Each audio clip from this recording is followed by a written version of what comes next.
Good day friends, we will discuss about the what is the bounce rate in the Google Analytics.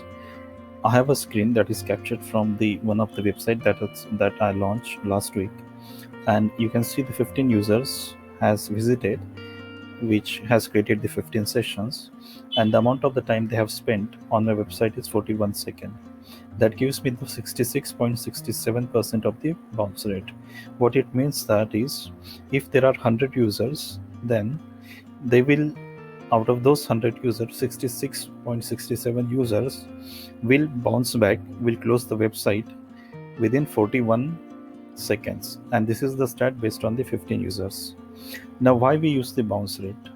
The bounce rate is used to analyze how good is your website, whether the website is liked by the user or not.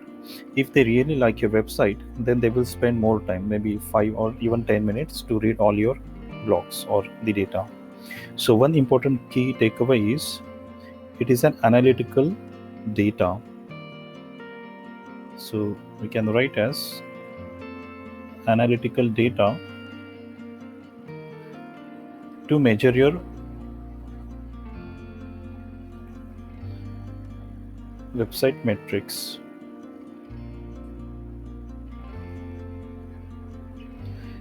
The second important thing is, when we say the bounce rate, how does it impact our search ranking?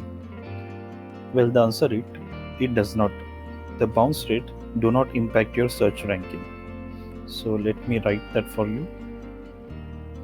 Bounce rate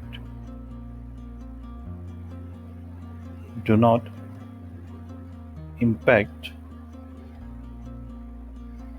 your ranking on Google. Or we can also say that the data that is used from the Google Analytics, like the bounce rate, it doesn't use to measure the or judge the ranking of your website.